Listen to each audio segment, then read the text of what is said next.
As we set the stage for you, it is always important when you start a tournament like this to look at the bracket. And so that is what we will do at the outset, get a feel for the seeds and how they play out. Everyone knows, of course, that Michigan is the number 1 overall seed in this tournament, guys, by virtue of winning the regular season. It is the first time they have ever been the number 1 seed in the Big Ten tournament. They get the winner of the Indiana-Illinois game, which kicks things off on Thursday. The 2 seed is Wisconsin, Michigan State the 3, and Nebraska, in something that I know none of us would have ever predicted at the beginning of the year, gets the 4. The 1 or the 2 seed has won 13 of the 16 previous titles. So let's start with those top 4 seeds, the teams that get the bye coming in. And Michigan, as unpredictable as Nebraska was, Michigan is an unlikely champion too. You're talking about a team that lost 2 first-round draft picks, and then during the course of the year, they lose Mitch McGary, a preseason first-team AP All-American. How surprised are you to see the Wolverines on that number 1 line? Dave, I'm surprised in some aspect, but I think Mitch McGary being out early in the season helped, because now the roles were defined for this team. And the thing I love about this team, guys, is that the ability to share the basketball. 26 made baskets, that's 14 assists a game off those made baskets. That means they're sharing the ball with only 9 turnovers. When you can spread the defense, you have multiple guys that can put it on the deck and create. That's why they're so versatile on the offensive end, and they're tough to match up with, in particular when the inside game is going, Steve. Well, you know, Jim, when you look at this team, the thing that surprises me, this is the Big Ten's youngest team.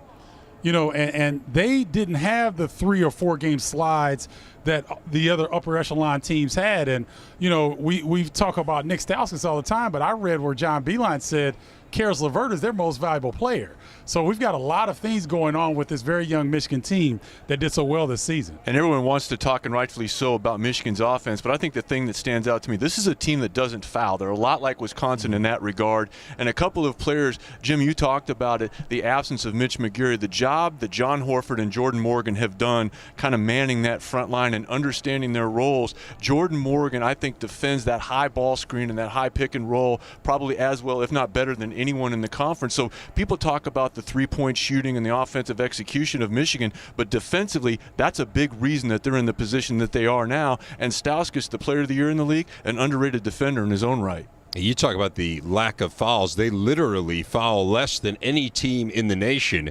Clearly works to their advantage. Opponents don't get to the free throw line very much against the Wolverines. One of the many things that this team does well. Now, historically, they have not played well in this tournament. They haven't won more than 1 game in the Big Ten tournament, guys, since 1998, which was the year that they won it all. So amazing to think that for all the tradition and all the excellence of Michigan basketball, the Big Ten tourney has not been a place where they found a lot of success.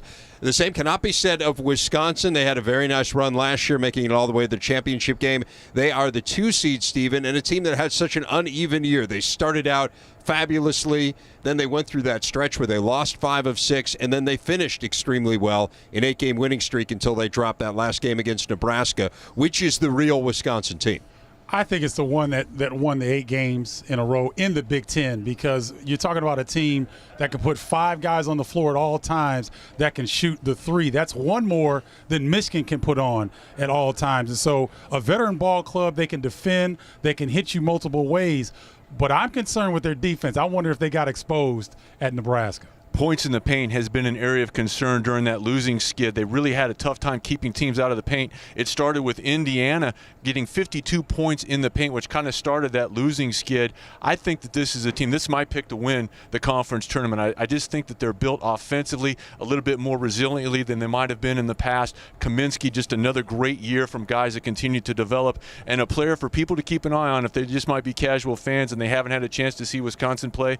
Keep an eye on the freshman Nigel Hayes when he comes in off the bench. His court savvy is outstanding, Jim. Hey, guys, you talk about the accomplishments of this Wisconsin team. Let's not lose this. They've beaten 7 teams that either won the regular season or their conference championship. That says a lot about this team and what they're capable of doing. Frank Kaminsky changing his roles a little bit, more inside out. completing what we're accustomed to seeing from Wisconsin, not just a perimeter shooting team, but now you have viable inside options with Nigel Hayes and also Frank Kaminsky. So they're in a really good position. They're playing extremely well. And like Steve said, the defense has now picked back up. It is odd, though, that is the one issue, especially for people who maybe are, as you say, kind of casual fans of the game, and maybe they don't follow the Big Ten year in and year out. Now they're just checking out Wisconsin, and they're thinking, okay, well, I know what this is. This is a slow-down offense that grinds it out, but they defend the heck out of you.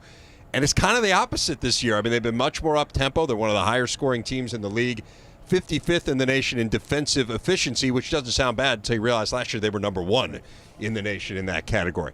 How about Michigan State? A tough team to figure as well, Sean. I think this is the story with a lot of the Big Ten teams that have had kind of up and down stretches this year, but everyone knows about the injury woes that have hampered this team. They've lost 7 of their last 12. Can Michigan State right this ship and be the team that they traditionally are in March? They can, but you talked about it, the injuries, and I think the big difference, and Jim, you talked about it earlier, is the fact that Mitch McGary went down early in the season for Michigan. Everyone knew that he was out. Everyone was able to kind of fill into their roles in the form of Jordan Morgan and John Horford. That hasn't been the case with Adrian Payne going out for a period of time. Kaminsky's been in and out of the lineup, as has Costello, and that may not sound like a big deal, guys, but when you're used to trying to get a role and figuring out what your role is, it may change from time to time, but when a guy like Adrian Payne comes back, you have to play him. So I think this is a great opportunity for them to get 3, maybe even 4 games heading into the NCAA tournament where they can kind of get that situation righted. Yeah, but what concerns me, and I happen to think that Michigan State will get it right, but what concerns me, 3-6 in their last 9 games. They've averaged 16 turnovers in each of their last 3 games. They've got to shore that up. I think a lot of that is Keith Appling. His health is directly related to how well the Spartans do here this weekend. This may be the most important Big Ten tournament for this Michigan State team. If they're talking about getting to a Final Four, these 3 games can bode well for them because they have a chance to watch film, get back, get the continuity offensively and defensively. Steve, you talked about the turnovers. I think a lot of it has to do with fatigue because late in that Ohio State game, Adrian Payne was winded, Dawson was winded, also Keith Appling. They couldn't score and they turned the basketball over. So now you have an opportunity with 3 games. If you can get to the championship game, you can develop what we saw. It was some really good pieces in that Ohio State game, but collectively they just couldn't finish out the game. Yeah, I'm with you though, Jimmy. I think it's really important that they get to play a number of games here, that they can play 2 or 3 games. And traditionally, guys, you don't necessarily want to win this tournament if you're looking to translate to Final Four success. No one's won this tournament and made the Final Four since Ohio State in 07, but Michigan State needs to have some continuity, it feels like, and having everyone play together. They've had 15 different starting lineups during the course of this year, so I'm with you on that one. I think we could spend a whole show on Nebraska. We don't have time for it, but it's amazing nationally, and I know you guys do a lot of talk shows, so I've been a guest on shows over the last week or so. Everyone wants to talk about them. They have really captured people's imagination. Number one thing for me, Coach Tim Miles got the guys to believe that they can be successful, and that's one of the number one jobs for a coach. It's not just the X's and O's guys. It's believing, having his players really understand and believing in what he's saying, and then taking that on a court and performing. Well, and I also think that the job that Tim Miles has done was outstanding because you take away the second leading scorer off the bench in the Big Ten and Deverell Biggs, and all of a sudden you go on a run like that. That's supreme coaching by Tim Miles. And getting them to change their mindset defensively. This was a team that kind of struggled on that end of the floor, but during this run that they've had defensively, they have been outstanding. Pettaway gets a lot of credit, guys, and deservedly so, but 2 guys to keep an eye on that just don't get enough credit, in my opinion.